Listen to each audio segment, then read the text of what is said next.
2021 was another crazy year for both good reasons and bad. However, one of the things that was really constant was the video games that came out this year. Hello everyone, Kingdom Kid here with my top 10 games of 2021. Now, if you guys are unfamiliar with how I do my top 10 games list, here's a quick rundown. To be nominated for this list, first of all, A, you had to have come out during 2021, which, is very simple enough. B, I had to have beaten the game and seen credits and everything in order to be part of this list as well. And C, it cannot be a remake or a re-release of a game. So, for example, Hades came out this year on PlayStation 4 and Xbox 360s or whatever, it came out on those gens. However, Hades was out on the Switch a few years ago, and of course it was on Steam as well. So, unfortunately, Hades will not be on my list. Now, and it cannot be a remake or a re-release. So, for example, the Shin Megami Tensei 3 Nocturne Remastered that came out this year will not be part of this list as well because it was a game that came out years and years ago. Now, and one more thing, guys, this is my list, of course. This is all about how I felt about some of these games, and this is just my opinion on my top 10 favorite games of 2021. It's going to be different from a lot of people's, but this is my list, and this is how I feel about some of these games. This is not going off of any kind of score. This is just going off of my experience by playing through these games from start to finish and just either enjoying them or not enjoying them through the whole experience. And I just want you to all know what my top 10 games were just from my experiences alone. Now, coming up with this list was actually kind of hard because I actually played quite a bit of some of these games, and unfortunately there were some games that I didn't get to play as well, which I would have liked to have played and or beaten. That would have been great to bid on this list, but unfortunately I didn't beat them as well. So, but again, this was quite a hard list to make. It's been a while since I've had a hard list to make for this, for my top 10 games of a year. So I'm glad that there are so many great games that came out this year to make it this difficult. All right, are we all good? Okay then. So without further ado, let us begin my top 10 games of 2021. Number 10. Marvel's Guardians of the Galaxy. This pick was actually a dark horse for me. This game was this game was first leaked a few months into the year about being made by Marvel and Square Enix, and a lot of people were a little worried about it because a lot of people weren't too excited about this because they thought it would be the same as Marvel's Avengers. However, that's far from the case. Marvel's Guardians of the Galaxy is actually a fun single-player game that tells a different story with everyone's favorite bumbling gag of idiots. I actually really love this game a lot, and it helped that I was really occupied as well with a great soundtrack.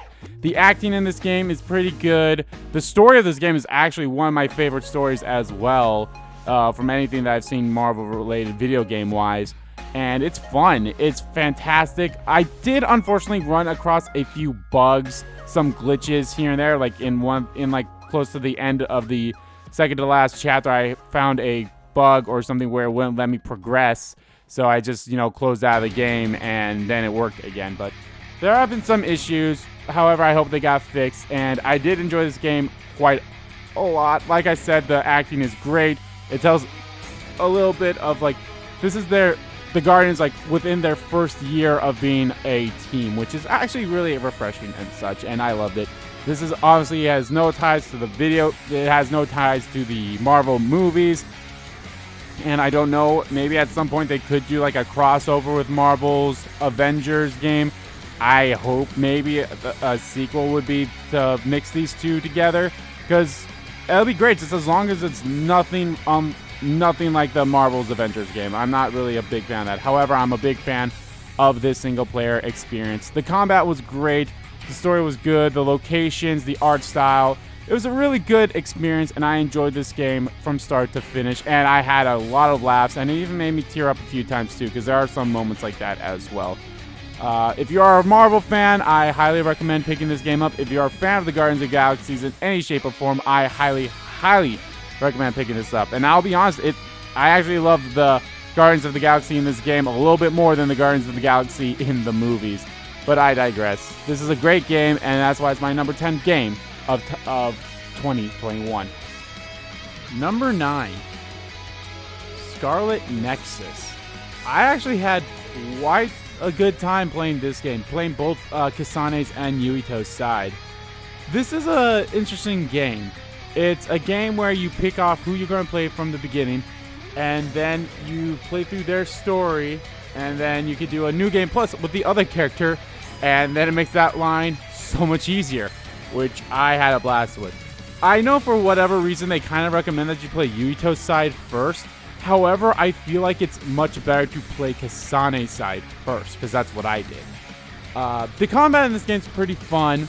You get some side missions that you can do. You learn so much about your teammates and the characters in this. The characters are pretty awesome as well. I enjoyed playing and doing some bonding episodes with all these characters, and I had a blast.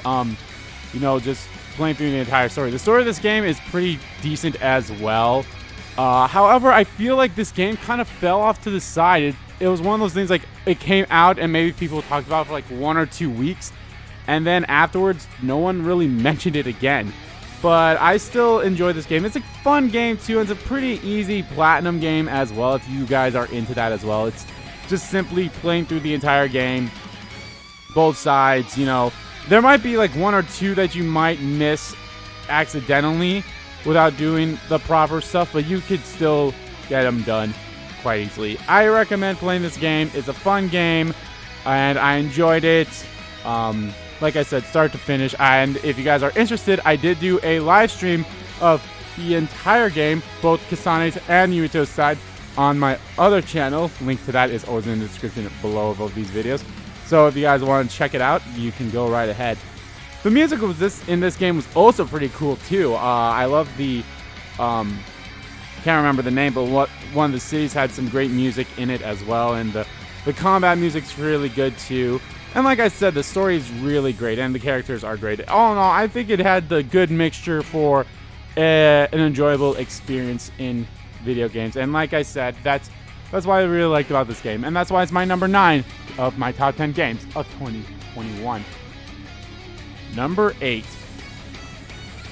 Ratchet & Clank Rift Apart. This was a PlayStation 5 exclusive game, and it came out fairly early. This year was also a really good year to show off some of the new games and to experience some of those new games for those new consoles that came out, and Ratchet & Clank being one of the earlier ones is a good start. If you guys aren't familiar with Ratchet & Clank, I'm actually really a big fan of this series. I played the first few games way back when, and I have fallen in love with these guys so much. And even though it gets a lot of flack, I did enjoy the 2016 remake, or not remake, but like the retelling of the first Ratchet & Clank game that's based off the movie, which I really enjoyed that as well. But Rift Apart doesn't really follow that line. Rift Apart is continuation of the story that was beforehand. Ratchet & Clank are celebrated as heroes, and they're having a hero parade day.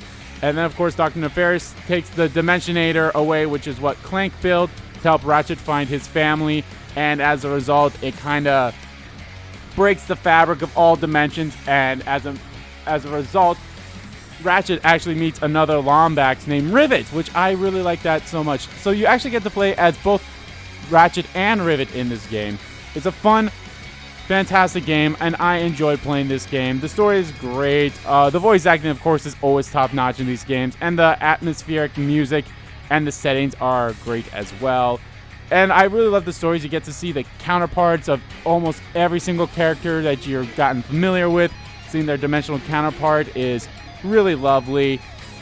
And of course, it's Rift Apart because as a result of the Dimensionator getting destroyed, Ratchet and Clank get separated. And Rivet is the one that finds Clank, and, then they go through the adventures and such. And then eventually, Ratchet meets Kit, who is Clank's counterpart, which I really love that too. I love that so much. And as a result, all 4 of them get to finally save the day. And I loved it. This was really such a great game. I did tear up a little bit too in this game as well. Now, I have seen people gotten some issues with this game. Some people had some bugs experiences. I honestly didn't experience any bugs until the end. I was within at the last setup. I was like, oh, I just need to talk to one person, and then I could start the final mission type thing. But however, like, something wasn't right. It's like, the fuck is going on? So I unfortunately had a little hiccup there. Now, I'm not saying...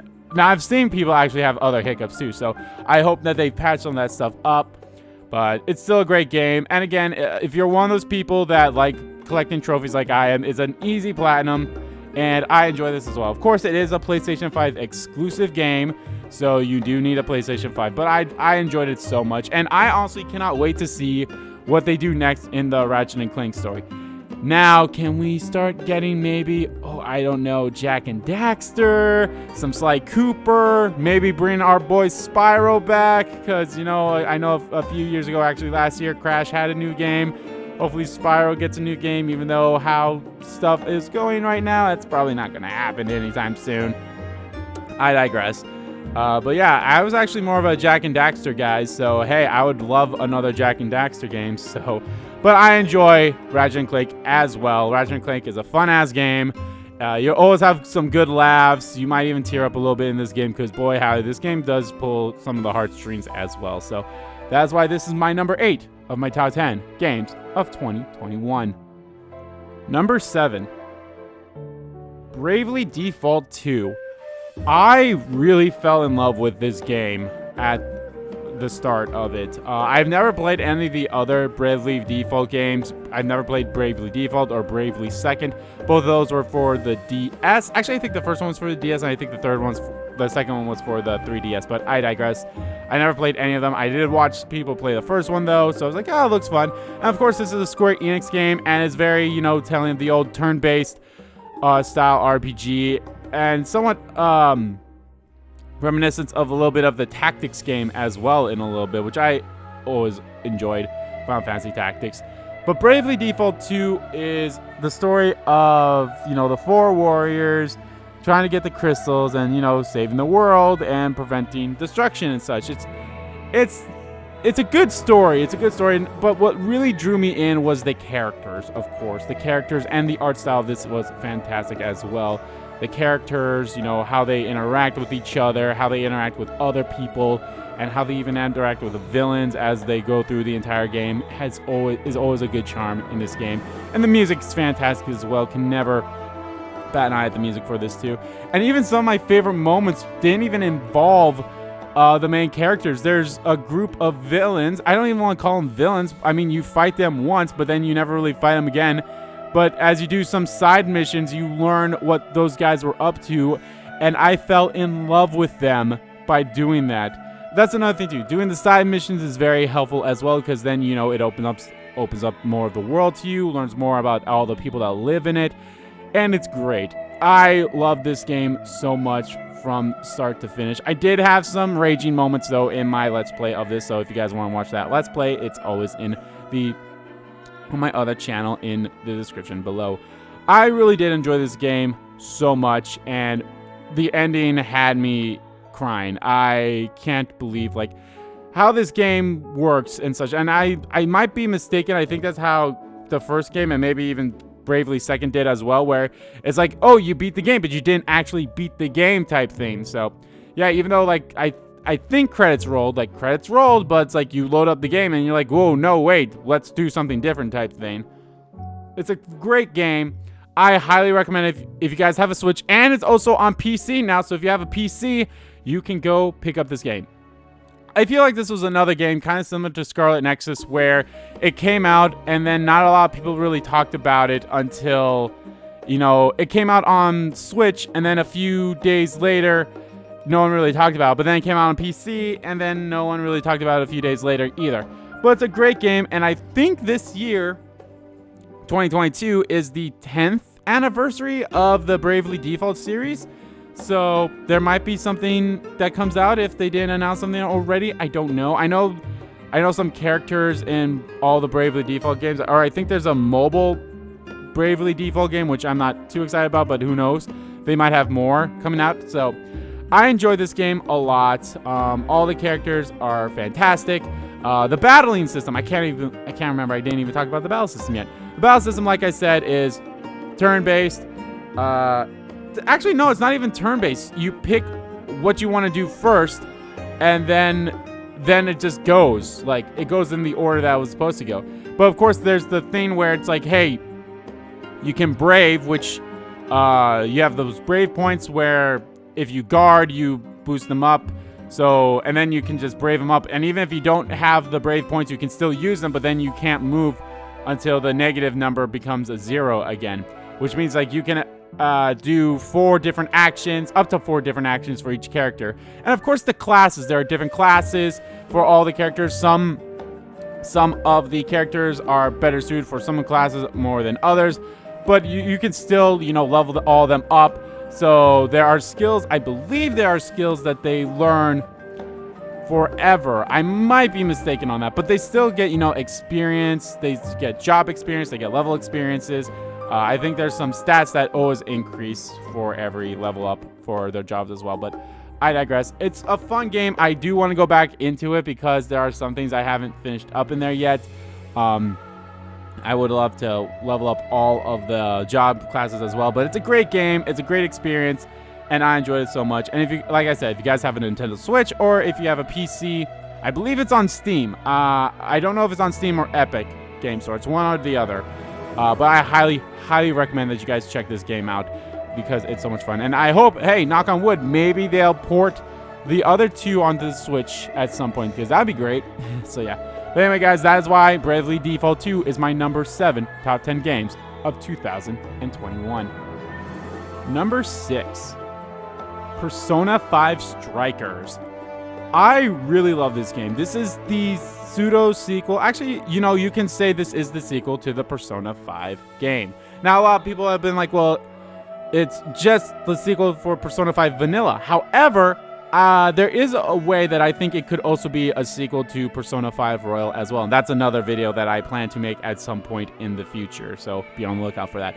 But Persona 5 Strikers, I don't want to say picks up right where Persona 5 left off, but it kind of does in a way. You're on your summer break, so of course you're going to go back to where you spent your whole last year at. You're going to go spend time with your friends and, you know, reminisce about it and have some good times. However, there's been strange going-ons happening. So, of course, the metaverse comes back into play. You meet some new companions. You meet Sophia, who is an AI companion, humanity's companion, as a matter of fact. And you meet Senkichi, who is a cop that's been watching over you guys to make sure that you're not the cause behind all this. Because the cops know that you're the leader of the fan thief, so, of course, some strange going on. People confessing of the things that they did and going around doing crazy things. It's like, oh, it's the fan thief, so be on the lookout. But then you go on a cross-country, all over the country, all over Japan, road trip to find out the truth and, you know, take down other monarchs and other jails. And it's just a great time. And it's very Muso-like in a way, where it's basically, you know, Dynasty Warriors or Hyrule Warriors somewhat in a way, but it's a little bit different comparative to that.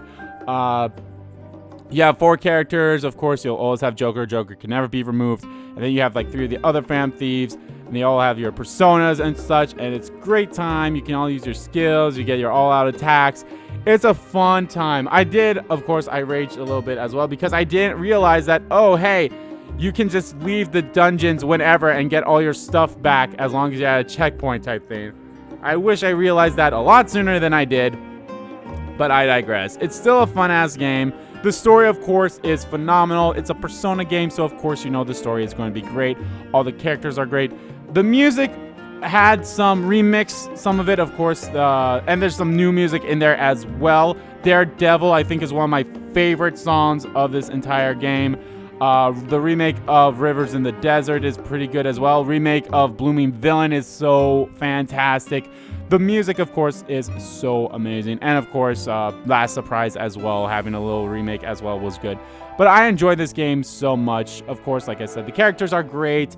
It doesn't really have, like, you know, the whole social links, but there are moments where you could, you know, where you still interact with your party members in ways that are somewhat similar to social linking in a way. And it's fantastic. It's a very good game. I highly recommend this if you are a fan of Persona, if you're a fan of Persona 5. I believe it's on both the Switch and PlayStation 4, so you guys can check it out right there. It's fantastic. and I loved it. And hey, as a matter of fact, I believe if you have this game on the Switch, it unlocks a special music track for Smash Bros. Or I might be mistaken for that. I honestly can't remember if there was a tie-in with either the Joker amiibo or the Smash Brothers Joker bit or not. I can't remember, but either way, highly recommend this game. It's a fantastic game. It's a fun game. I loved it to bits. I loved playing it, even though I did rage a bit in it as well. But go ahead and play the game. But don't expect some of this stuff that that makes Persona games. Like I said, there's no social links, but that's fine. Like I said, there are events that still hang out with your party members and such, which is great. And of course, there's no daily life stuff thing. So it's unlike Persona. It's not like, oh, I'm going to a dungeon one day and then I leave, the day's over. No, the day keeps going. It's basically on a linear path more so than a Persona game where the days doesn't advance until you actually like beaten the goal type thing. But it's still great. I enjoyed it so much, and that is why it's my number 6 of my top 10 games of 2021. Number 5, Metroid Dread. I love this game so much. I'm a big fan of the Metroid games. My first one was Fusions, and I never played the first ones, the first 3 until they got re-released on the Virtual Console for the Switch. And I never played the remakes of 1 and 2 either, but I would like to do that so much. But I loved Metroid Dread from start to finish. Metroid is a side-scroller type game, and I love the whole parrying of this game. The story isn't really all that complicated. The story is the X-Parasites are back, and Samus has to go and get rid of them, but it's more than meets the eye type thing. That's all I'm going to say. As she goes to a new planet, and you learn a little bit more about Samus as well in this game. This game is fantastic. The music, not really the music, but more so the atmospheric feeling that the music gives you is what really pulled me into this as well. And of course, it looks beautiful as well. The little bit of voice acting that is in this game is pretty good for, a Metroid game. The combat, of course, you got your basic shooters, you got your rockets, you even got a parry, which I think is pretty cool as well. I don't remember if that was in any of the previous games. It's been a while since I played any of them, so I don't know if it was in Fusions. I guess more so. I know it wasn't in the first 3, but Fusions I don't know, because that's the one I haven't really touched in a long time, even though it was like my first Metroid game ever. But I love this game. It's all your Castlevanias, your Metroidvanias. You run through it, you go back to some areas, you can pick up some upgrades. Once you get upgrades, you can go to previous areas that you couldn't advance through areas beforehand. And there are some ways that speedruns. Speedruns of Metroid games have always been one of my favorite things to ever watch, and I've watched a couple of these as well. So speedrunners, they found a ways to, get this upgrade before you could even get it, or even get the suit before you can get it, and then they can beat bosses in ways that you couldn't do it beforehand because you didn't have those items. And they just do it in such a beautiful way that it's so fantastic. And even the bosses, the new enemies, the Emmys, are also quite interesting as well. And how you beat them is interesting as well. And the whole parry mechanic comes into play with them. If you get caught, there's a split window of opportunity for you to parry out of them. You get 2 chances, but it's very, very slim that you will ever get out of it outside of the tutorial of it. But I enjoyed this game so much. I loved it. From start to finish. I enjoyed playing this game, getting all the upgrades, going through it, going through areas, and then getting upgrades, and being able to go back to previous areas and, open up more of it. It's a fantastic game. I really want to play through it again, play through it multiple times, get through it as fast as I can, get all of my upgrades, get 100%, beat it on hard, yada, yada, yada, yada, yada, yada, yada, yada, yada. I love this game a lot. It's definitely a game that I highly recommend if you are a fan of these kinds of games. And even not, I recommend playing this game on your Switch because it is a fun game. I think you'll have a good time. It's such a fun experience as well. Like, even if you feel like you get mad at some of the points earlier on, when some stuff like that happens later on, like the enemies. Like, you might get mad during your first few encounters with enemies, but then later on you encounter an enemy and be like, oh, I know what to do with this guy now. So then it's just a blast playing through it. And even some of the enemies is like, oh, I had a tough time with this enemy beforehand, but now that I know like how to properly do something, it's that much better. I love this game. It's a game I highly recommend playing. It's not that long either. I love these kind of short games, but what the draw for this is the replayability. And, you know, replayability. You play through it one time and you're like, oh, it took me like a little over 8 hours to beat the game. I can do better now that I know how to play this game, and such and such. So you can play through it again, over and over again, just to get a better time on your completion time. And you don't even need to get 100% too. And that's another thing too, is the whole like, okay, I beat the game, now let me load that file back up and let me go through everything again to get 100% and such. So it's a fun game. I highly recommend it. Like I said, the replayability is one of the biggest draws for the Metroid games, and I loved it so much. And that is why Metroid Dread is my number 5 of my top 10 games of 2021. Number 4, Final Fantasy XIV Endwalker.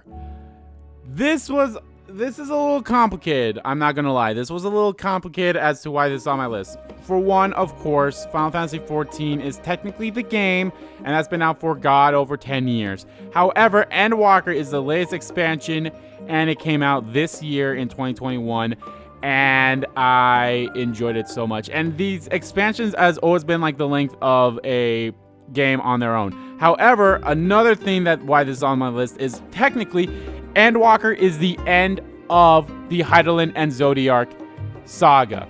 So you can actually say like this is the end of Final Fantasy XIV, and what they do next is Final Fantasy XIV 2. At least that's how I'm going to be seeing it. So whenever they decide to release the next story update, which will be happening with 6.1, which will be coming out maybe sometime this year, that will be, to me, considered Final Fantasy XIV 2. And all the way from the beginning of Final Fantasy XIV to Endwalker is all of Final Fantasy 1, which is a great game. Now, again, this is an MMO game, and I was always scared. I was scared of playing this game. If you guys watched my first ever live stream of Final Fantasy XIV that I did way back in 2020, you guys would hear like how I was like, oh boy, this is an MMO. I'm scared. I'm also starting out, so everyone's going to be so ahead of me. Yada, yada, yada.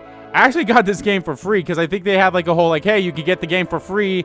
You get the game for free, but of course you need to, sign up, pay for the description and such. But you get the game for free, all the way for Shadowbringers anyway. And I enjoyed this, and I loved it. Endwalker is, I think, the perfect way to end off the story of Hydaelyn and Zodiac. I can't really say too much about the combat. It's fun combat, don't get me wrong. The combat in here is really fun to play, especially depending on whatever class you are. I'm a tank, and I actually really love playing as a tank, but I also love playing as the red mage every now and then. But I do want to check out, all the other classes. I want to be a sage. I want to be a reaper. I want to play one more DPS that I can't remember what is. There are like 3 or 4 DPSs, so I can't remember, but I digress. I did oh yeah, there's 3 DPSs. There's 3 DPSs, 1 tank, and 1 type of healing section. So there's a total of 5 classes. Not 5 classes, but 5 subclasses. Either way, I enjoy this game.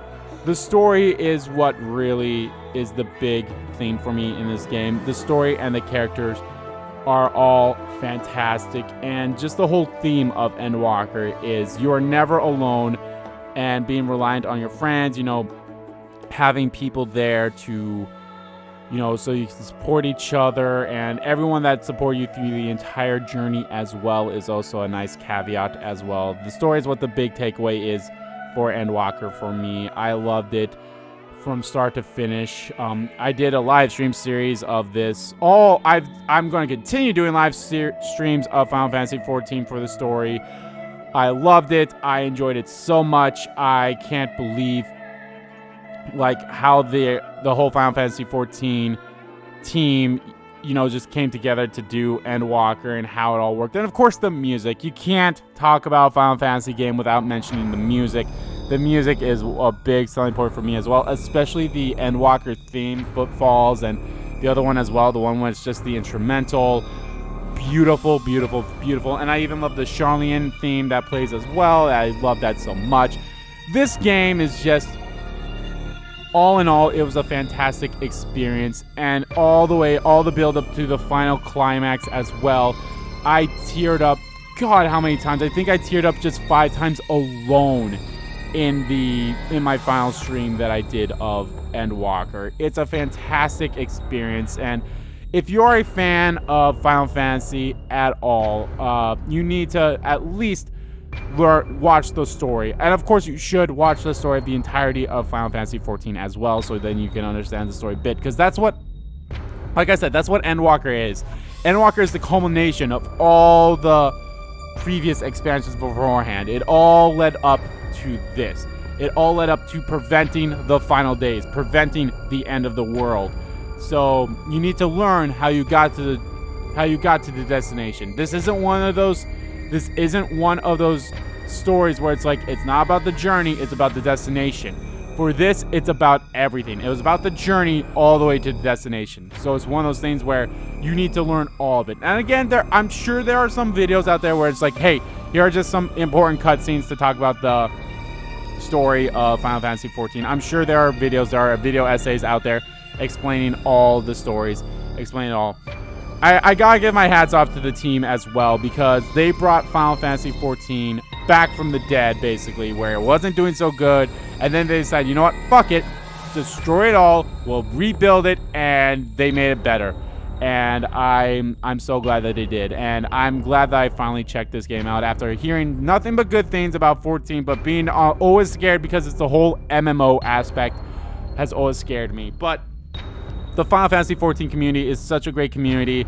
I have good experiences for it. I had there are some, I'm not saying you're not going to have some bad experiences. I've had some bad experiences with some people in there as well. But majority of it has always been supportive. They're like, oh, hey, you haven't done this before? Okay, well, let me explain to you what needs to be done during this fight, yada, yada, yada, yada. It's a great, and I love this so much. Final Fantasy XIV as a whole is a fantastic game. And Endwalker with the latest expansion is great. And it was a good culmination of this story. And now, of course, even though this story is at an end, we journey on. I loved it so much. And of course, like I said, the climax of, the final fights is fantastic. But then at the end as well, after the fighting and everything, where you're finally, you see how that ends as well. It's a fantastic experience. And that's why, however, because of this technically being part of an expansion of a game that didn't come out this year, I feel like I could not have it any higher than 4. Even though I would not blame anyone if they did have this as their number 1. But for how I have my top 10 games structured, I was like, I can't, in good consciousness, have this at number 4 or anything higher than 4. It has to be at 4. So that's why it's my number 4 game of 2021. Now, I was racking my brain back and forth for quite a while as to what these top 3 games are going to be for 2021 for me. They all have their ups, they all have their lows, but how I finally decided was this order, and I think this is a good order for me in general. I loved all 3 of these games. They're all great. They all have highs, some have lows, a little more than others, but I still enjoyed all 3 of these games, and this is the order that I finally decided. So, let's continue on with number 3, Shin Megami Tensei 5. Whew, boy, I was really looking forward to this game ever since it got announced, and when we finally got it this year, I was so happy for it. The Shin Megami Tensei games have always been fantastic games, have always been fun games, and they're all around great games. It's definitely, Persona is definitely skewed off of it, and hopefully, with how popular Persona's been, maybe some people pick up Shin Megami Tensei.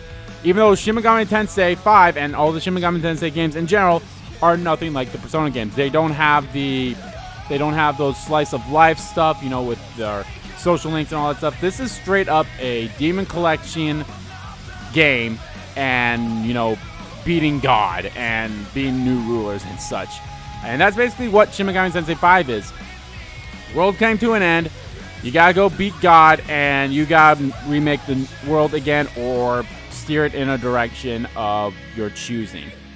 Shin Megami Tensei 5 is like that. It doesn't have the whole social link aspects. It doesn't have, interactions with party members. Your party members are only the demons that you acquire by negotiating with them.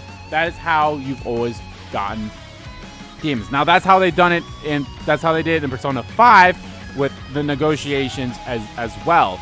Unlike with the other Persona games where the only way you get them is by shuffle time after beating them, or after beating enemies, or by fusing. That's the only way you got Personas in the past. But now they seem to be mixing a little bit more of Shin Megami Tensei aspects into the Persona series, and I'm all for that. But Shin Megami Tensei 5 really, not Shin Megami Tensei, but 5, but Shin Megami Tensei as a whole, where that really shines outside of Persona for me is, of course, the whole strategy. Because unlike Persona, unlike Persona, Shin Megami Tensei, you only have your demons. In Persona games, you have party members that have, aspects as well. Now, granted, they're somewhat similar. In that your party members are always like, oh, this party member is strong with ice, but weak to fire. Or this person is strong with wind, but weak to electricity. And that's how it's like with demons as well, with the demons in Shin Megami Tensei. However, there's so many.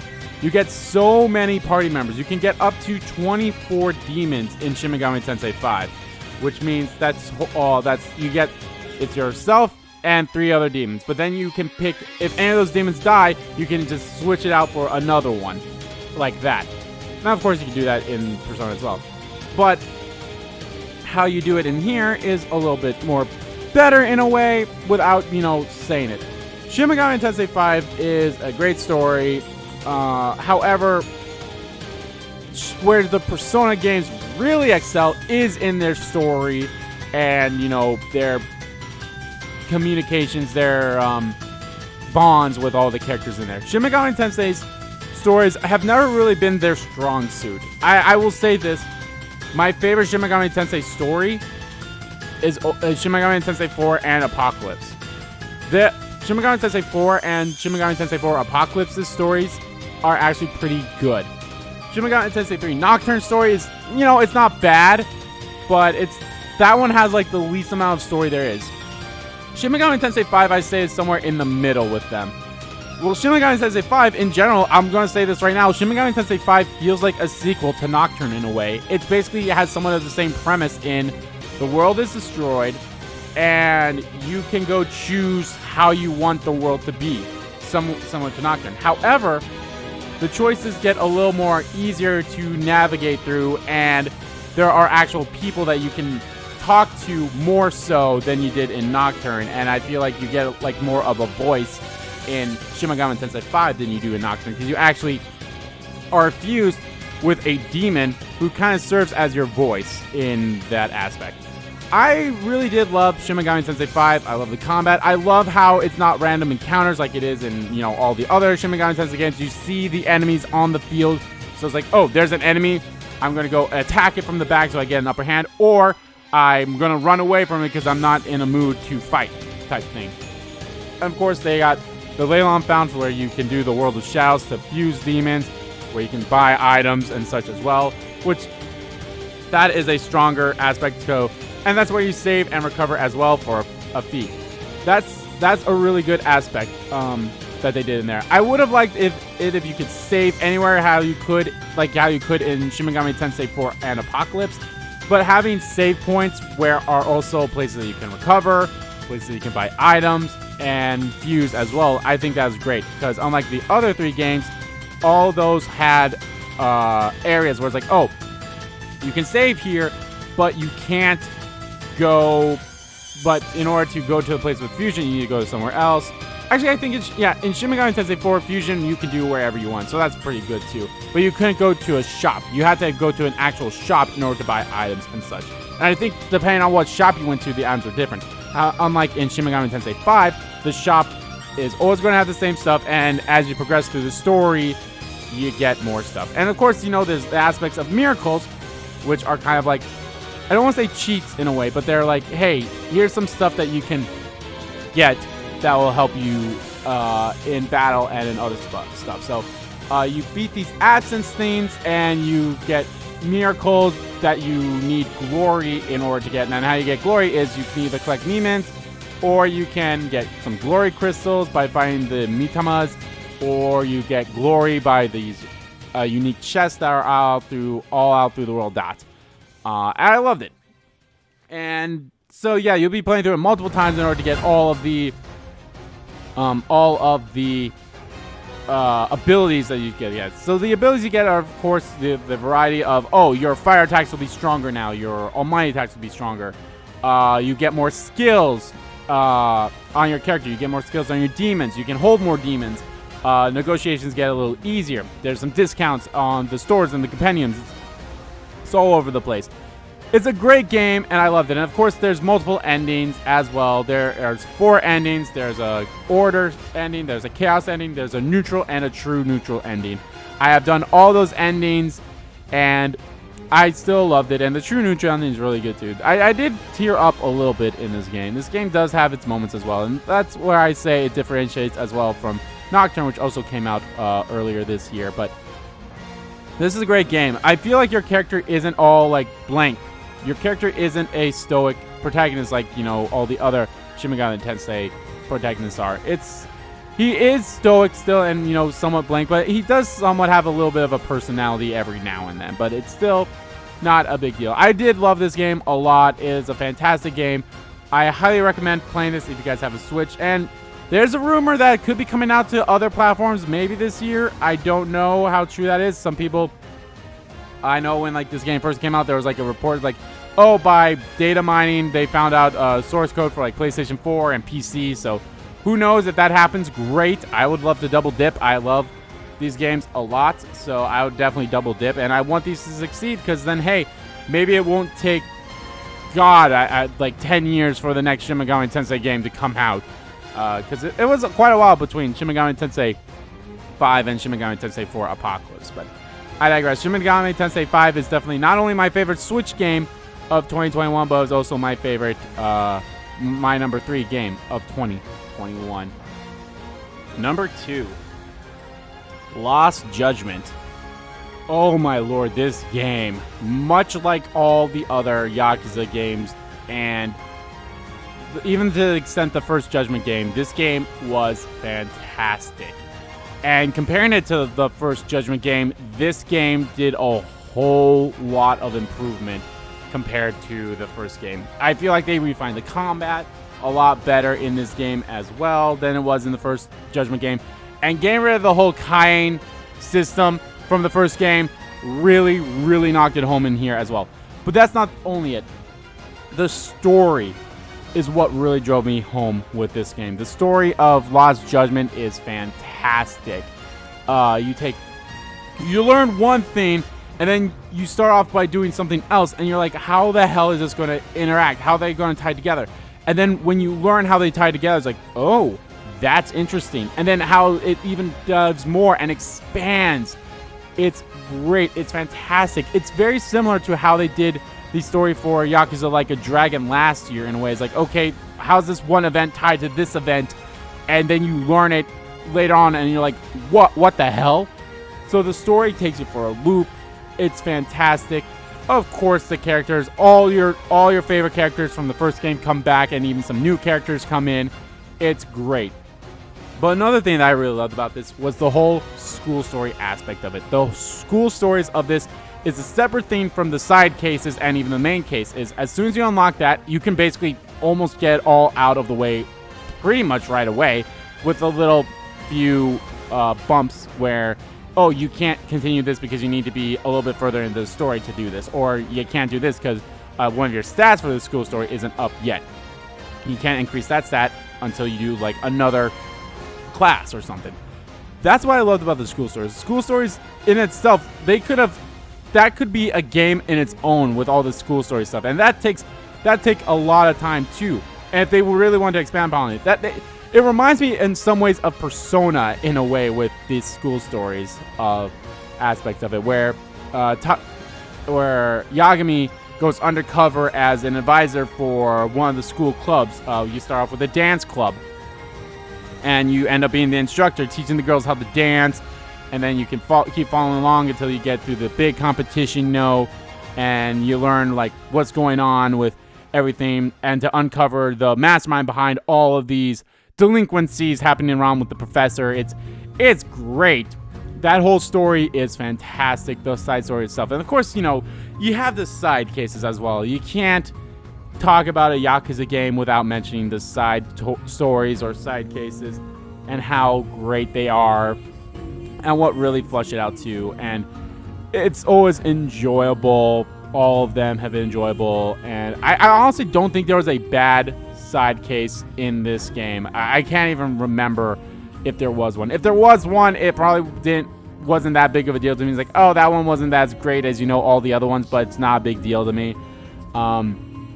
I enjoy this game a lot. Like I said, this is a fantastic sequel to the first Judgment game, and it's great. They mentioned some stuff that also happens in Yakuza 7 as well. So should you play Yakuza 7 before you play Lost Judgment?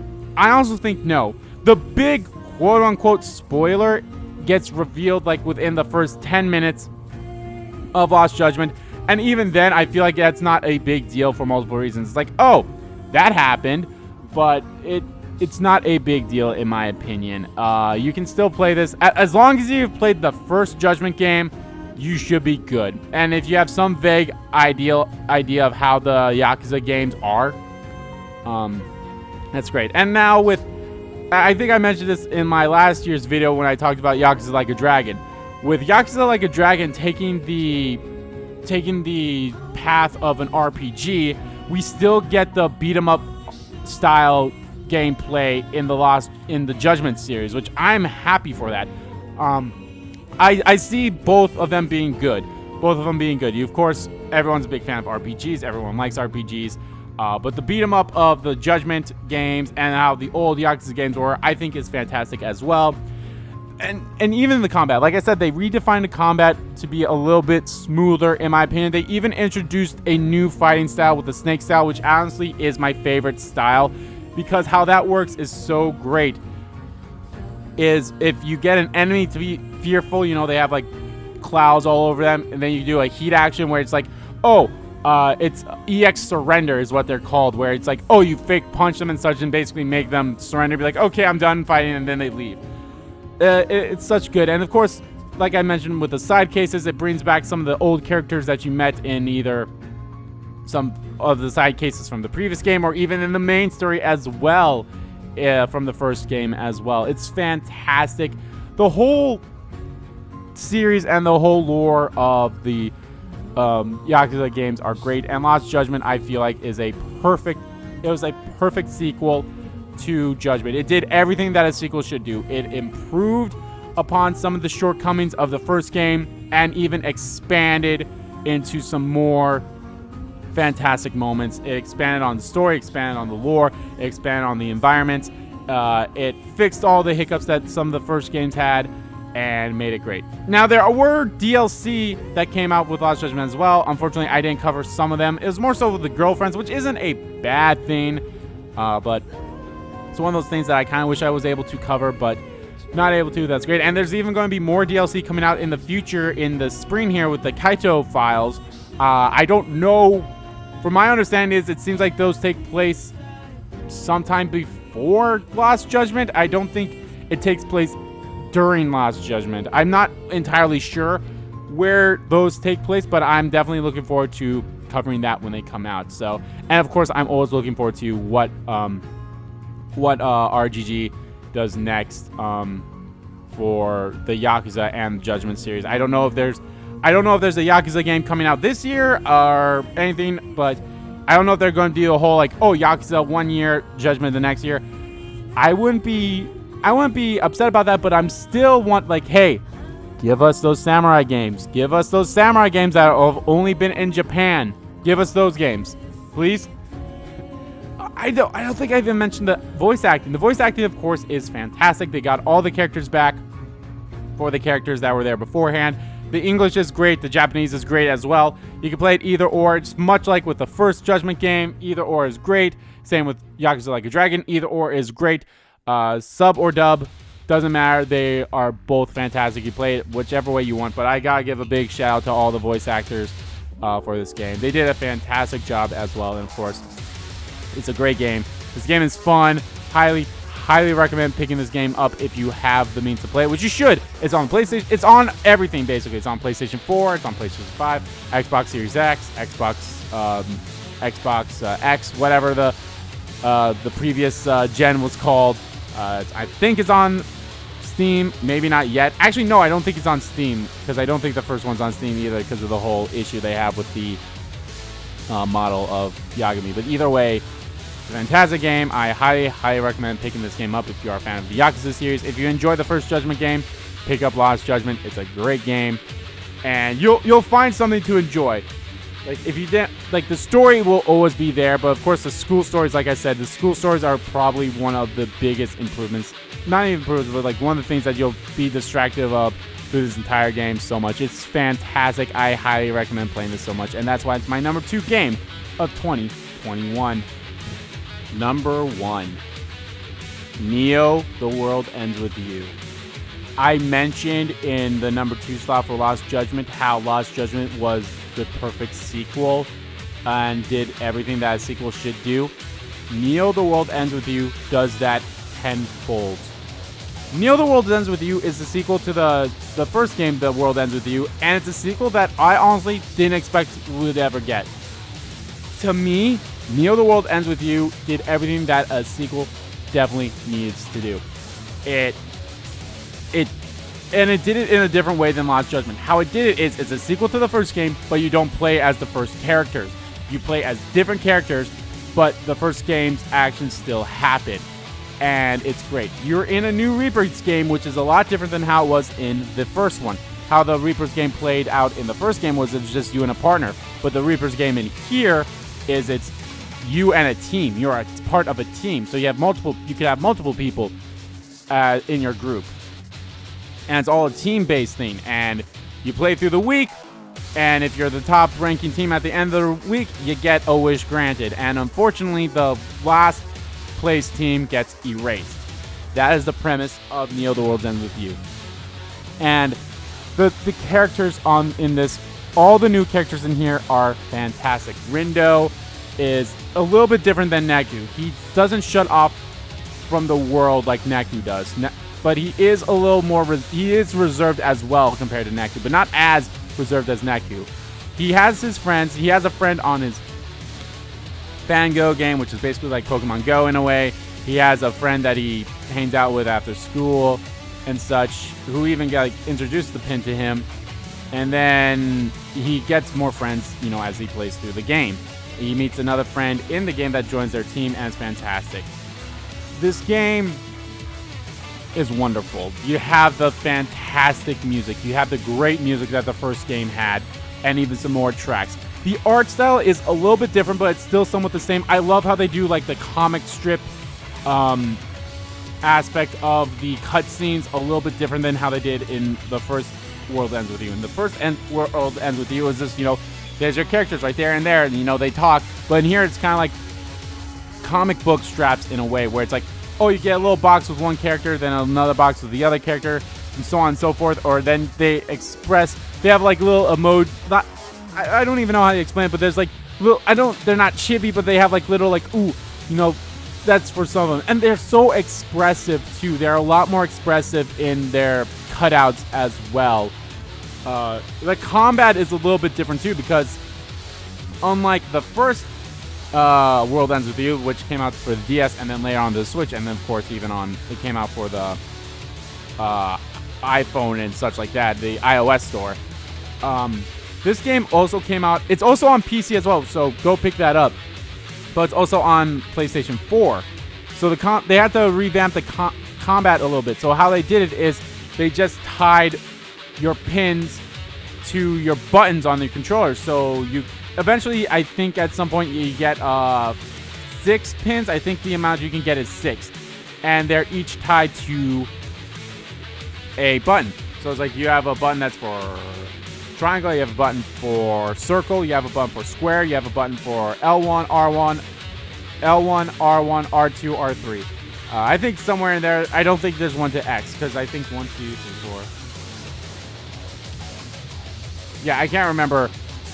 Maybe circle isn't one, because I think circle is your dodge button, or your X's. So circle and X may not be on there, but I can't remember. It's been a while since I played, but they do that. And of course, they do explain, like, oh, how you use this pin, you need to tap, or you need to hold it, then let go, or you just need to press it. You just need to hold it down, and it'll do it. Tap it, and it'll do it, or hold and release. It's great. The pins are fantastic. There are some old ones, there's some new ones, and of course there's the whole fashion aspect of it. They bring in back more of the whole, you know, buying clothes and how they improves your HP, how it improves your attack, defense, recovery, all that stuff. And of course they change up how you eat food as well. You can still eat food, however, and this time you need to give food to all your party members. Some party members have a food that they like the most. Some of them have a food that's not their favorite at all. So they'd still eat it, but they wouldn't probably get as big of a boost if they ate something that they liked. So that's great. I'm like, this game to me was the perfect sequel that I didn't know I needed. I love The World Ends With You. It's my favorite DS game of all times. Neo The World Ends With You just hits all those notes as well. And even the other story that happens once you beat the game is hilarious. However, I think the one from the first game was a little bit better, but this one's not bad at all. It has moments, it has charm, but it's great. And the characters as well. Like I mentioned Rindo, his friend Fret, Nagi, and I can't even remember her. Shoka. They're all fantastic. All the new characters that show up in here are great, and I love all of them. Even the villains, even the new like villains that show up are great in their own way as well. They're fantastic.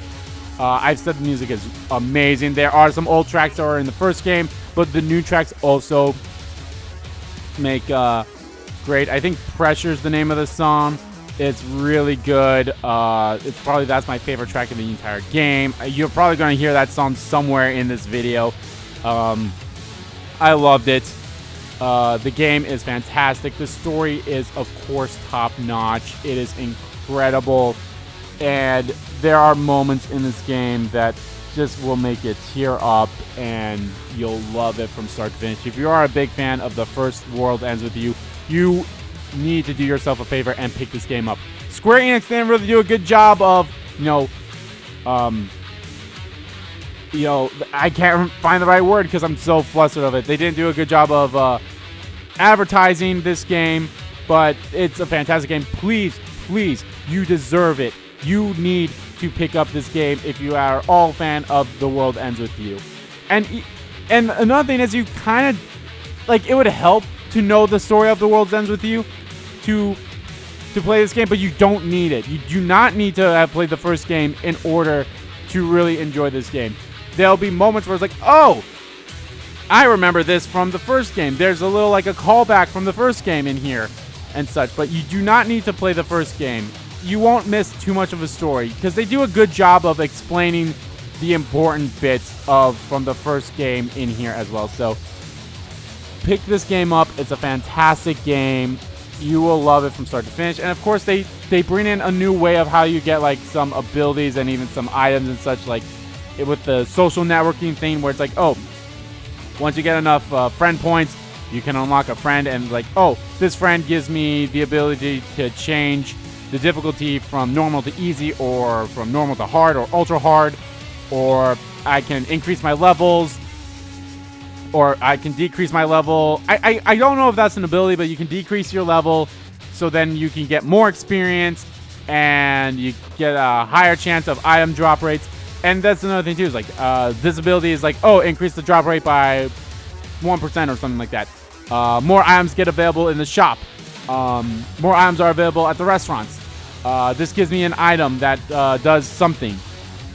This gives me the ability to equip more pins. This gives me the ability to equip 2 pins that have the same button input.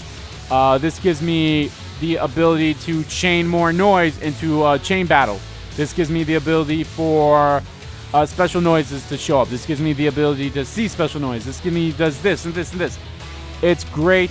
It's fantastic. Like I said before, Neo: The World Ends With You is the perfect sequel to the game that I didn't really need it.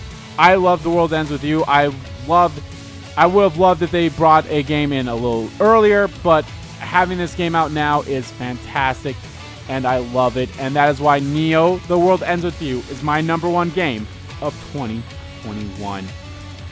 Well, there you have it, guys. That is my top 10 games of 2021. I have enjoyed all those games I played, and there's so many other games that I did play that I didn't get to play that just for one reason or another didn't make my list. It's either a game that I didn't play or a game that I did play but didn't make my list for another reason, for one reason or another. Let me know what you guys thought about this list. And of course, guys, just as a reminder, this is my list. It has no preparations for like, I was like, oh, this game scored so high, so it's going to be on my list. Like, no, this is just all my experiences that I had with all these games. That's why they are in the order they are. And this is just my list. You know, these are my opinions. These are my feelings. These are how I felt about all these games. And then some. And of course, guys, I will be releasing another video tomorrow on my honorable mentions of games of 2021. And talking about games that didn't make the list for either because I didn't play them or I did play them but they didn't make the list for one reason or another, and I'll explain those games as well. But again, let me know what you guys thought about my list and what were your guys' favorite games of 2021. 2022 is shaping up to be hopefully another good year of video games. We have some good games coming out in this first quarter. We have Pokemon Legends Arceus, we have Horizon Forbidden West, we have Elden Ring, and so many great games that are coming out, and some hopefully more being announced. And of course, we have the prospects of maybe games coming out. We have maybe another Kingdom Hearts game coming out because it's the 20th anniversary. We have maybe a Persona game coming out. Who knows? Possibilities are endless. There's so many possibilities coming out for 2022, and I cannot wait to see what is all in store for us in 2022 in terms of video games. But of course, guys, that is it for my top 10 games of 2021. Again, let me know what you guys thought of my list. What you guys thought of the games of 2021 as a whole. What games would you have put on your list? Let me know all in the comments below. I love having these kinds of discussions, guys. Just let me know what games you like of 2021. How do you feel about your favorite game of 2021? And yeah, and again, your favorite game could be a game that didn't make my list because it was a remake. Like, I know some people's favorite game was last year's Final Fantasy VII Remake, but it didn't make my list because it's a remake of a game that we technically already had, so it didn't make that list. And of course, your favorite game could be Shin Megami Tensei 3 Nocturne Remastered, and didn't make my list this year because it's a remaster of a game we've already had. But I digress. However you guys did your own list, that's how you did it, and that's fantastic as well. I want to know what your guys' favorite games were and why. It'd be great. So thank you all for watching. And again, guys, be on the lookout for tomorrow's video, which will be my honorable mentions games of 2021 as well. So thank you all so much for watching this video, and I'll see you guys next time.